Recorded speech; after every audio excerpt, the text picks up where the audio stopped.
इसे मैं अपना परम सौभाग्य मानता हूं। आपने इस अवसर पर मुझे सम्मानित किया, इतना मान दिया, इसके लिए मैं आप सभी का बहुत बहुत आभारी हूं। साथियों, इतने लंबे समय तक मां भारती की सेवा का सौभाग्य मिलना, ये ईश्वर की विशेष कृपा से ही संभव हो सकता है। और मेरे लिए तो जनता जनार्दन ही ईश्वर का रूप है। और इसलिए मैंने इस सेवा कार्य को हमेशा एक साधना के रूप में ही देखा है। और ये साधना भी एकाकी नहीं रही है, ये एक सामूहिक यज्ञ है जिसमें आप सबने और अनेकों साथियों ने कर्तव्य भाव से अपना योगदान दिया है। मैं आज इस यात्रा के ऐसे सभी साथियों के प्रति भी अपना आभार प्रकट करता हूं। साथियों, इस अवसर पर एनडीए परिवार के सदस्यों ने एक रिजोल्यूशन भी पेश किया है।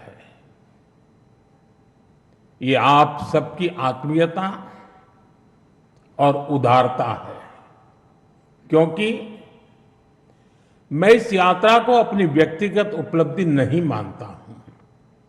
ये हर दृष्टिकोण से हम सबकी सामूहिक उपलब्धि है। ये एनडीए के हर घटक दल की एक समान उपलब्धि है।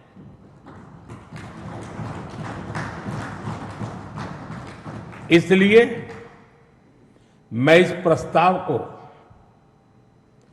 आप सभी को भाजपा समेत हमारे एनडीए परिवार के सभी कार्यकर्ताओं को समर्पित करता हूं। साथियों, भारत की जनता का निरक्षीर विवेक हमेशा अद्भुत रहा है। देश की जनता ने राष्ट्रीय स्तर पर राजनीतिक स्थिरता का महत्व समझा है। ये जनता जनार्दन की परिपक्वता ही है कि उसने लंबे समय तक मुझे इस तरह जनता की सेवा का अवसर दिया। 2014 के पहले के कई दशक बहुत अस्थिरता और उथल-पुथल से भरे हुए थे। इसका देश को बहुत नुकसान भी उठाना पड़ा। लेकिन अब देश की जनता एक स्थिर सरकार का काम भी देख रही है और उसकी निर्णायक क्षमताओं की प्रशंसक भी है। मैं आज देश की महान जनता को भी नमन करता हूं। जनता जनार्दन का आभार व्यक्त करता हूं। साथियों, साल 2014 में जब एनडीए की जीत हुई थी, तब मैंने कहा था कि आज देश के सामान्य मानवी में एक नई आशा का उदय हुआ है। इस आशा का, इस उम्मीद का संरक्षण हम सभी का बहुत बड़ा दायित्व था। देश के लोगों ने कांग्रेस के विश्वासघात के बाद अपना भरोसा हमें सौंपा था। मुझे आज संतोष है, गर्व है कि एनडीए परिवार के तौर पर हमने देश के विश्वास को हमेशा और मजबूत किया है।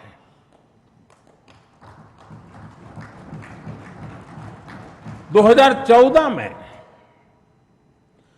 आशा का उदय होता सूरज आज नए आत्मविश्वास के प्रकाश पुंज में बदल गया है। भारत के लोगों ने पहली बार ये देखा है कि जब सही नीयत से सरकार चलती है तो तेज गति से विकास भी होता है। एनडीए सरकार के इन 12 वर्षों में 25 करोड़ से ज्यादा लोगों का गरीबी से बाहर निकलना ये दिखाता है कि हमारी नीतियां सही हैं, हमारी दिशा सही है। ये सफलता आज देश के हर उस व्यक्ति को एक भरोसा देती है कि एक न एक दिन उसका संघर्ष भी खत्म होगा, एक दिन उसके सपने भी पूरे होंगे। और मैं मानता हूं कल जो गरीब था आज जो न्यू मिडिल क्लास बना है उसे अब हमें पीछे नहीं होने देना है। इसलिए सरकार के नाते, जनप्रतिनिधि के नाते हमें दिन रात काम करना है, परिश्रम की पराकाष्ठा करनी है। और इस संकल्प के साथ कि 140 करोड़ का ये देश हमसे जो उम्मीदें लगाए बैठा है वो जरूर पूरी हो। भारत का युवा, भारत की नारी शक्ति, भारत का मध्यम वर्ग, भारत के किसान, सबकी आकांक्षाएं, उनकी एस्पिरेशंस हमें पूरी करनी है। आज देश का हर नागरिक विकसित भारत के सपने से भरा हुआ है। विकसित भारत का सपना अब किसी एक व्यक्ति का नहीं रहा, किसी सरकार का नहीं रहा, किसी दल का नहीं रहा। देश के जन जन का सपना बन चुका है, संकल्प बन चुका है। और इस सपने की पूर्ति के लिए हमें अपना हर पल समर्पित करना है। साथियों, एनडीए के 12 वर्षों की एक बड़ी सफलता यह भी है कि देश कांग्रेस के कुचक्र से आजाद हुआ है। कांग्रेस ने देश को लाचारगी, बेचारगी और हीन भावना के गर्त में गिरा दिया था। देश को यही एहसास कराया जाता था कि भारत में विकास धीरे धीरे ही होता है, भारत में तेज विकास संभव ही नहीं है। और बड़ी ही चतुराई से इस धीमी विकास को एक नाम दिया था, हिंदू ग्रोथ रेट। यानी कार्यशैली कांग्रेस की, दायित्व कांग्रेस का, विफलता कांग्रेस की, लेकिन कलंक देश की बड़ी हिंदू आबादी के नाम लगाया गया। जबकि असल में इस कुसंस्कृति का नाम होना चाहिए था कांग्रेस ग्रोथ रेट। इस कांग्रेस ग्रोथ रेट में ना गवर्नेंस थी, ना नीति, ना नियत और ना ही निर्णय। साथियों, पहली बार अटल जी के नेतृत्व में एनडीए सरकार आई, तब जाकर हमें एक झलक दिखी कि विकास में गति कैसे आती है। लेकिन दुर्भाग्य से 2004 में देश फिर से अस्थिरता के बवंडर में और कांग्रेस के शिकंजे में फंस गया। विकास तो दूर की बात है, देश को कांग्रेस ने एक के बाद एक हजारों करोड़ रुपए के घोटालों में घसीट दिया। साथियों, देश का भाग्य फिर तब बदला जब 2014 में एनडीए की सरकार बनी।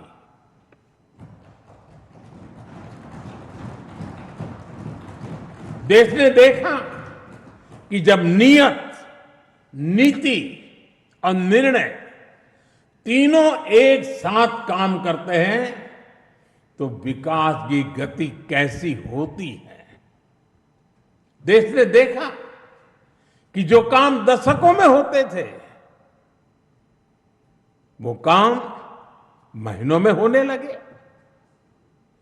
2014 में 74 एयरपोर्ट से 2026 में 160 से अधिक एयरपोर्ट तक, 2014 में 1000 किलोमीटर एक्सप्रेसवे से 2026 में 6700 किलोमीटर एक्सप्रेसवे तक, 2014 में सिर्फ 5 शहरों में मेट्रो से 2026 में 20 से ज्यादा शहरों में मेट्रो तक, 2014 में 700 करोड़ रुपए डिफेंस एक्सपोर्ट से 2026 में 23,000 करोड़ रुपए के डिफेंस एक्सपोर्ट तक।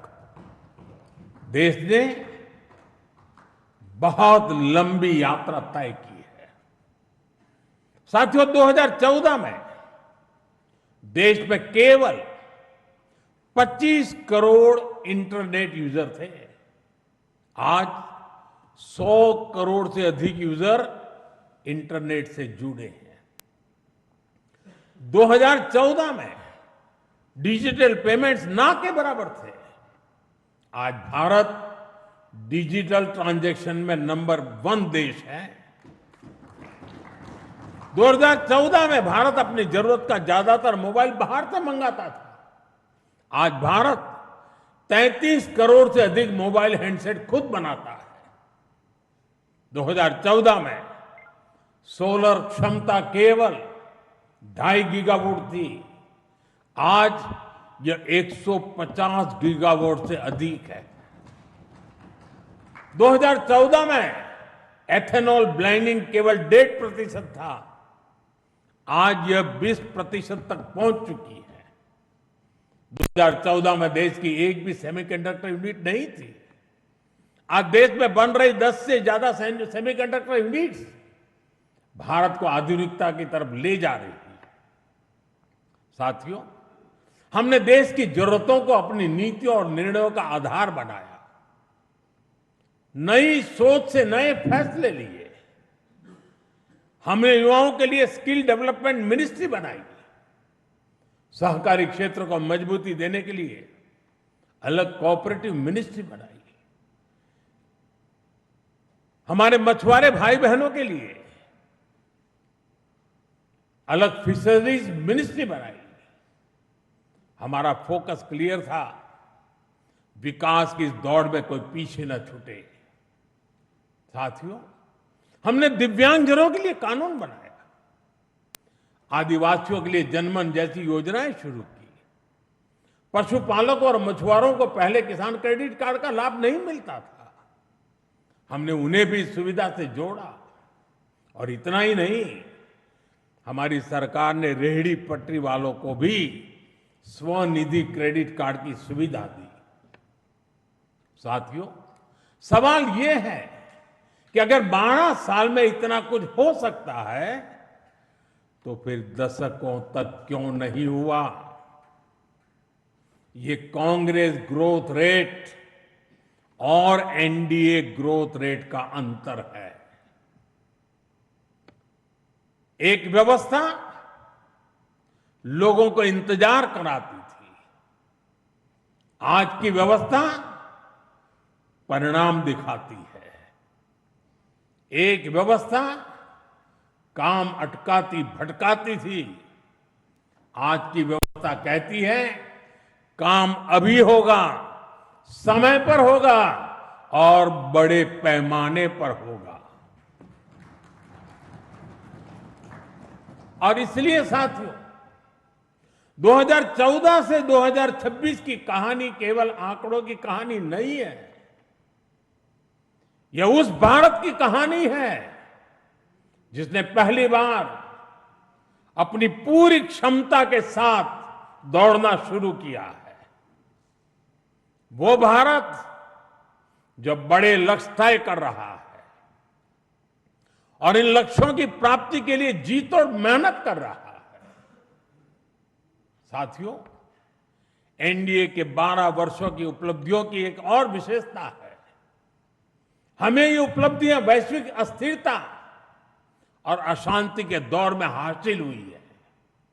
एक स्थिर सरकार होने का लाभ क्या होता है, ये बार बार इस दौर ने साबित किया है।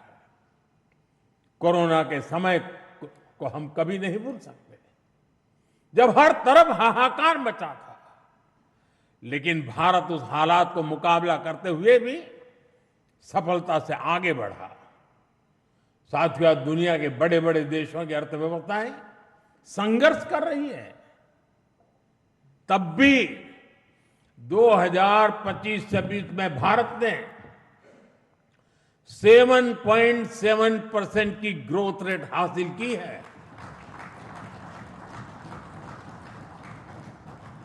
और पिछला क्वार्टर तो जो 31 मार्च को खत्म हुआ, उसमें भी भारत की ग्रोथ 7.8% रही है।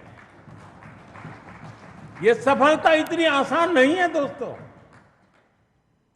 हम फ्रेजाइल 5 के कटघरे से बाहर निकलकर आज दुनिया की तेज गति से आगे बढ़ने वाली अर्थव्यवस्था बन चुके हैं। साथियों, कल के विकसित भारत की गारंटी है आज का आकांक्षी भारत।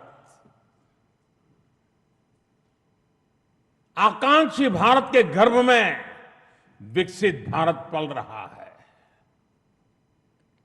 आज के भारत की आकांक्षाएं बड़ी हैं, सपने बड़े हैं, इसलिए उसके संकल्प और लक्ष्य भी उतने ही बड़े हैं। देश की इन आकांक्षाओं का वाहक हमारा मिडिल क्लास है, नियो मिडिल क्लास है। इसलिए हमारी सरकार मध्यम वर्ग के एस्पिरेशंस को पूरा करने में लगी है। मिडिल क्लास की ईज ऑफ लिविंग, उसकी क्वालिटी ऑफ लाइफ, उसके लिए नए अवसर और नई संभावनाएं, हमने हर फ्रंट पर काम किया है। साथियों, 2014 से पहले मिडिल क्लास कानून की उलझनों का सबसे बड़ा शिकार हुआ करता था। जटिल टैक्स सिस्टम,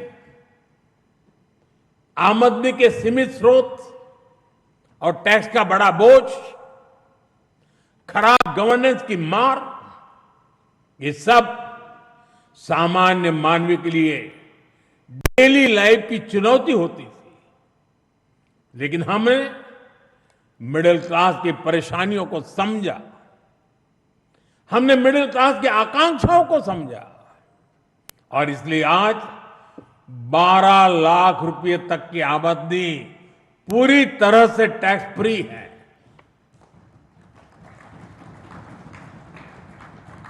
आज देश में सरल और फेसलेस टैक्स सिस्टम है।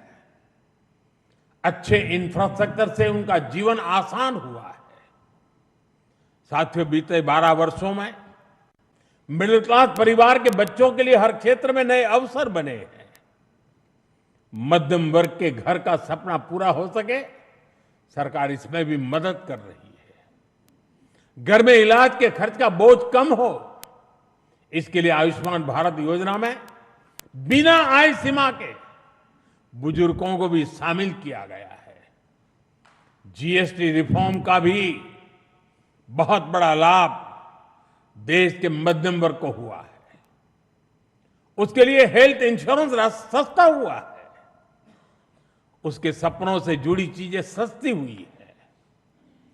इन प्रयासों का परिणाम है कि आज देश का मिडिल क्लास अनिश्चितताओं से मुक्त हो रहा है। वो भरपूर आत्मविश्वास के साथ देश की विकास यात्रा को गति दे रहा है। साथियों, हमारे लिए दल से हमेशा अगर बड़ा कुछ है तो हमारा देश है। दल से बड़ा देश है।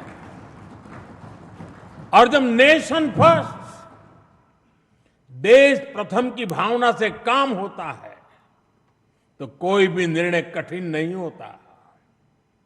इसलिए ऐसे फैसले जिन्हें पहले असंभव समझा जाता था, जो देश के सुरक्षित भविष्य के लिए अनिवार्य थे, हमने बहुत ही सधे हुए तरीके से उन फैसलों को भी लिया। पहले सरकारें आर्टिकल 370 की बात करने से डरती थी। हमने उसे खत्म करके पूरे देश में एक संविधान लागू किया। पहले नॉर्थ ईस्ट से बम, बंदूक और ब्लॉकेट जाने का नाम नहीं लेते थे। हमने नॉर्थ ईस्ट में शांति भी लौटाई और स्थिरता भी लेकर आई। पहले भारत आतंक के हमलों के बाद चुपचाप दर्द सहता रहता था। हमने आतंकवादियों पर सर्जिकल स्ट्राइक की, एयर स्ट्राइक की। ऑपरेशन सिंदूर में दुनिया ने भारत का सामर्थ्य देखा। साथियों, पहले मान लिया गया था कि नक्सलवाद, माओवाद अब कभी नहीं खत्म होने वाले हैं, कभी खत्म हो ही नहीं सकते। हमने देश को नक्सलवाद, माओवाद के उस जहर से मुक्त करके दिखाया है। साथियों, महिलाओं को आरक्षण, 3 तलाक के खिलाफ कानून, सीएए का कानून, भारतीय न्याय संहिता, सैनिकों को 1 रैंक 1 पेंशन। एनडीए सरकार राष्ट्रहित में कोई भी काम करने से पीछे नहीं रही और हम सभी को इस बात पर गर्व है। मैं आज देश को फिर आश्वस्त करूंगा, देश हित के बड़े फैसलों का ये सिलसिला और भी तेज होगा, तेज गति से आगे बढ़ेगा। साथियों, बीते 12 वर्षों में देश ने जो कुछ हासिल किया वो दुनिया देख रही है, लेकिन अब हमें अपनी दृष्टि आगे की ओर रखनी है। हमें 2047 के लक्ष्य को देखते हुए उस लक्ष्य को पूरा करने के लिए अपनी स्पीड को और बढ़ानी होगी। हमारा बेंचमार्क अब यह होना चाहिए कि बीते 12 वर्षों में जो स्पीड और स्केल हमारी रही है, उसको हम और अधिक बड़ा और व्यापक कैसे बना सके। आज ग्लोबल ग्रोथ में भारत की हिस्सेदारी लगातार बढ़ रही है। इसलिए भारत को अब ग्लोबल पैरामीटर्स, ग्लोबल कंपटीशन और ग्लोबल पर्सपेक्टिव देखना है। दुनिया भारत से सॉल्यूशन चाहती है। दुनिया भारत में वैश्विक सप्लाई चेन का एक भरोसेमंद पार्टनर देख रही है और हमें दुनिया की इन अपेक्षाओं पर खरा उतरकर दिखाना है। हमें यह समय गंवाना नहीं है और मैं बार बार कहता हूं, यही समय है, सही समय है। साथियों, में फ्यूचरिस्टिक टेक्नोलॉजी में खुद को श्रेष्ठ रखना है। हमें सिर्फ दुनिया जैसा नहीं करना, हमें दुनिया से एक कदम आगे रहना है। अब जैसे एनर्जी सिक्योरिटी है, बीते 12 वर्षों में हमने ऊर्जा में आत्मनिर्भरता के लिए अभूतपूर्व काम किया। मैंने लाल किले से समुद्र मंथन अभियान की घोषणा की थी। ये बहुत ही महत्वाकांक्षी मिशन है। बीते दिनों में ऑयल एंड गैस के एक्सप्लोरेशन को लेकर काफी पॉजिटिव खबरें आ रही हैं। यानी आने वाला समय अनेक संभावनाओं से भरा हुआ है और हमें हर संभावना का पूरा फायदा उठाना है। साथियों, अब हमें 500 गीगावाट रिन्यूएबल एनर्जी के टारगेट को जल्द से जल्द पूरा करना है। सोलर एनर्जी को लेकर तो काम तेजी से चल रहा है, लेकिन अब हमें न्यूक्लियर एनर्जी के लक्ष्यों को भी तेजी से हासिल करना है। अभी हमने दुनिया को दिखाया है कि Bharat fast breeder reactor technology में कितना आगे पहुंच गया है। ये टेक्नोलॉजी हमें न्यूक्लियर एनर्जी में आत्मनिर्भरता की तरफ ले जाएगी।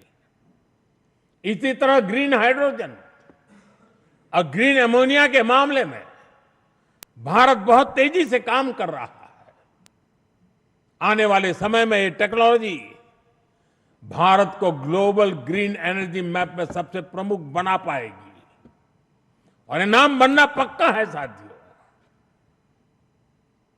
आज बड़े एक्सपर्ट्स भी का भी अनुभव है कि जिन देशों ने मैन्युफैक्चरिंग के पूरे इकोसिस्टम पर 80-90 के दशक में काम किया, उन्हें उसका फायदा इस सदी में मिलना शुरू हुआ। भारत ने 10-12 वर्ष पहले जिस इकोसिस्टम पर काम करना शुरू किया, उसका लाभ अब देश को मिलना शुरू हो गया। 2014, 15, 16 के कालखंड में जो बात नींव डाली गई, उसके फल अब दिखाई देने लगे हैं। भारत तेजी से दुनिया का मैन्युफैक्चरिंग पावर हाउस बनने की ओर आगे बढ़ रहा है।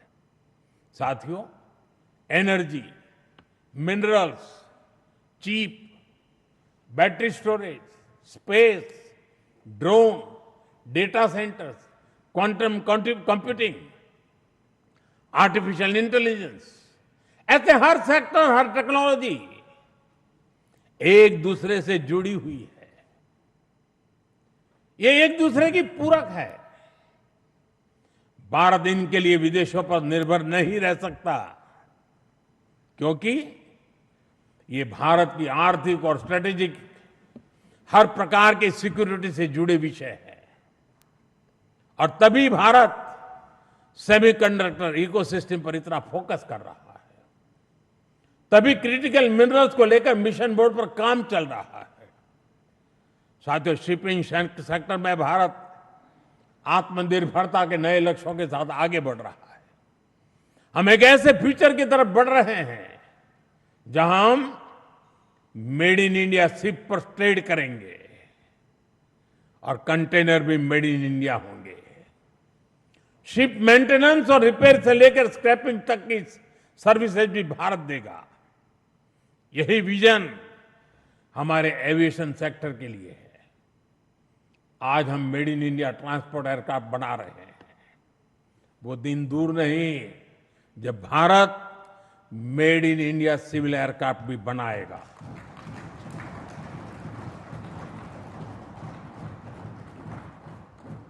देशवासी मेड इन इंडिया विमान में ही यात्रा करेंगे, वो दिन मैं देख रहा हूं दोस्तों। साथियों, ये सदी टेक्नोलॉजी की है, डेटा की है। आज विश्व के सबसे बड़े और आधुनिक डेटा सेंटर्स भारत में बन रहे हैं। यही भारत की ग्लोबल सप्लाई और वैल्यू चेन का मजबूत पिलर बनाएगी। हमने यूपीआई के माध्यम से दुनिया को दिखाया है कि भारत कम से कम समय में टेक्नोलॉजी का इतना विस्तार कर सकता है। हमने दिखाया है कि हमारे युवाओं का सामर्थ्य क्या है। अब एआई, डीप टेक और एडवांस टेक्नोलॉजी में हमारे युवा नया दमखम दिखाने के इरादे से आगे बढ़ रहे हैं। साथियों, आने वाले समय में दो और सेक्टर्स में भारत का सामर्थ्य पूरी दुनिया देखेगी। ये सेक्टर हैं टूरिज्म और स्पोर्ट्स। ये दोनों भारत की इकोनॉमी के मजबूत पिलर बनेंगे।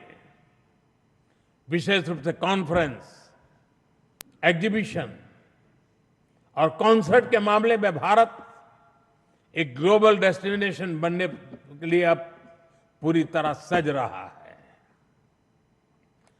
आधुनिक इंफ्रास्ट्रक्चर से सेक्टर को बहुत पुश मिलेगा और स्पोर्ट्स में तो भारत के युवा कमाल का प्रदर्शन कर रहे हैं और हर दिन उनकी परफॉर्मेंस निखरती जा रही है। भारत दुनिया की बिगेस्ट स्पोर्ट्स लीग की धरती बनता जा रहा है। आने वाले सालों में हमारी ये ख्याति और बुलंद होगी। ओलंपिक्स के लिए हमारी तैयारियां भी भारत की एस्पिरेशन का ही प्रतिबिंब है। हमें छोटा नहीं सोचना है, हमें लक्ष्य ऊंचे रखने हैं और उन्हें प्राप्त करने के लिए पूरी ताकत लगा देनी है। साथियों, आज भारत रिफॉर्म एक्सप्रेस पर सवार होकर तेजी से आगे बढ़ रहा है। हमारे लिए रिफॉर्म कोई कंपल्सन नहीं है, रिफॉर्म हमारा कन्विक्शन है।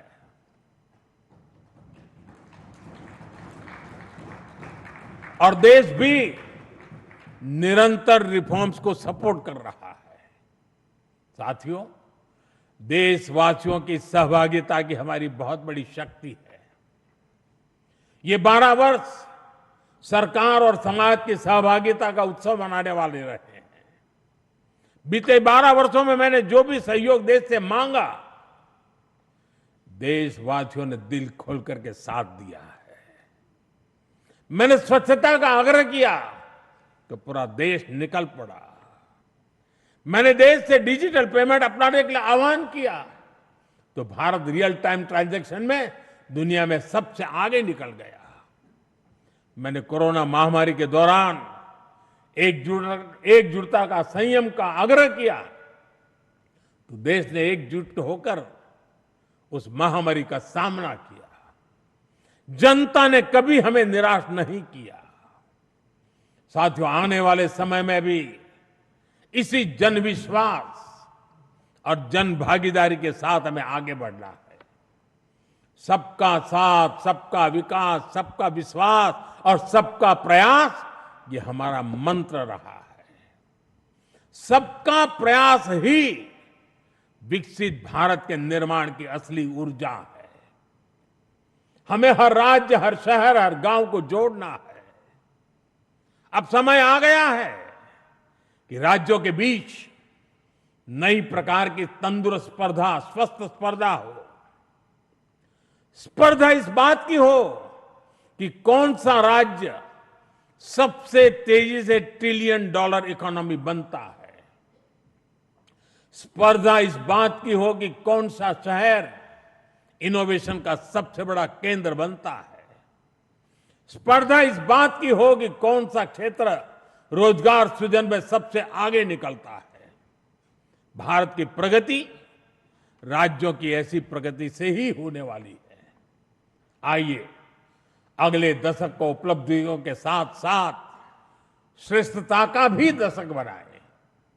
आइए राजनीति की स्पर्धा से ऊपर उठकर विकास की स्पर्धा को राष्ट्रीय संस्कार बनाएं।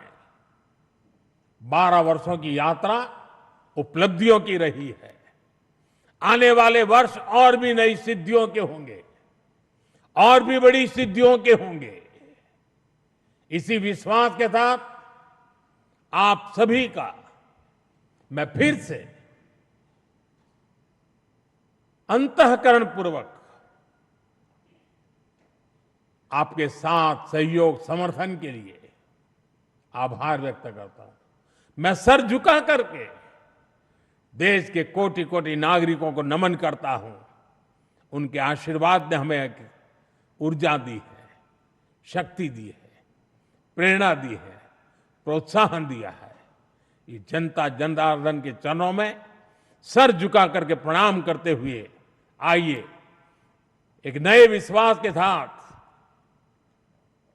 हर संकल्प को पूरा करने के सामर्थ्य को जुटाते हुए हम चल पड़े।